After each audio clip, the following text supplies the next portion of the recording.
रात के लगभग 12:30 बज रहे थे।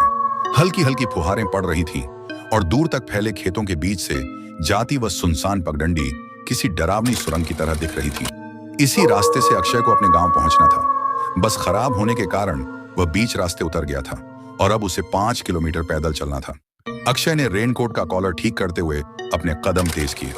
चारों तरफ सिर्फ मेंढकों की आवाज, हवा की सनसनाहट और कभी कभार किसी दूर के कुत्ते की भौंक।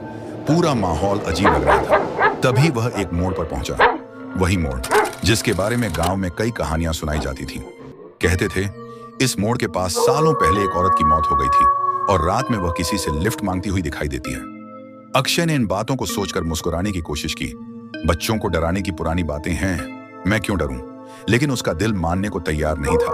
वह जैसे ही मोड़ पर पहुंचा, अचानक उसकी टॉर्च बुझ गई। बारिश तेज हो गई, उसकी धड़कन तेज हो उठी। उसी समय उसे आगे रास्ते के बीचों बीच एक आकृति दिखाई दी। सफेद साड़ी, खुले बाल और शरीर के चारों ओर अजीब सी नीली रोशनी। अक्षय की सांसें अटक गईं। वह रुक गया। आकृति धीरे धीरे उसकी ओर बढ़ने लगी। वह कौन हो? अक्षय ने कांपती आवाज में पूछा। महिला ने सिर उठाया। उसका चेहरा पूरी तरह काला, जैसे जलकर राख हो गया हो, लेकिन 2 आंखें चमक रही थीं, लाल आग जैसी।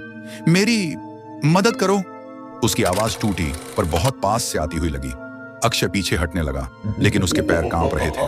अचानक वह महिला तेजी से उसके बिल्कुल सामने आ गई, इतनी तेज कि अक्षय चिल्ला भी नहीं पाया।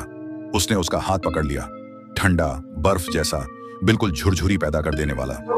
मुझे घर छोड़ दो, बहुत देर से इंतजार कर रही हूं। उसकी फुसफुसाहट अक्षय के कानों में पिघले हुए शीशे की तरह घुस गई।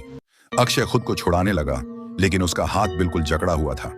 अचानक महिला का चेहरा और पास आया, इतना पास कि अक्षय उसकी चमकती लाल आंखों में खुद को देख सकता था। मत छोड़कर जाना, जैसे सबने छोड़ा था। उसकी आवाज एकदम बदल गई, गहरी, क्रोध से भरी, और मानो कई लोगों की आवाज एक साथ बोल रही हो। अक्षय पूरी ताकत से धक्का मारकर पीछे हट गया और दौड़ पड़ा। बारिश इतनी तेज थी कि रास्ता धुंधला दिख रहा था, लेकिन वह रुका नहीं। उसकी सांसें भारी हो रही थीं, पैर फिसल रहे थे, पर वह बस भाग रहा था। कुछ दूरी पर उसे लगा कि वह सुरक्षित है। उसने पीछे मुड़कर देखा, कोई नहीं, बस अंधेरा। मगर जैसे ही उसने राहत की सांस ली, उसके बिल्कुल पास से कोई कंधे पर हाथ रखकर फुसफुसाया, इतनी जल्दी कैसे बच जाओगे? अक्षय का दिल थम गया।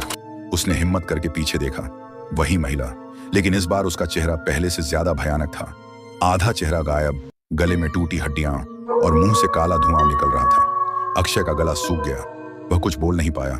महिला ने अपना मुंह उसके कान के पास लाकर कहा, अब तुम भी यहीं रहोगे? अगली सुबह ग्रामीणों ने उस मोड़ के पास अक्षय की टॉर्च और जूते पाए, लेकिन अक्षय कभी नहीं मिला। लोग कहते हैं अब वहां एक और परछाई रास्ता रोकती है, नया कोई जो किसी को रोककर घर छोड़ने की गुहार लगाए। कहते हैं रात के सन्नाटे में उस मोड़ से गुजरने पर किसी की धीमी फुसफुसाहट सुनाई देती है, मेरी मदद करो।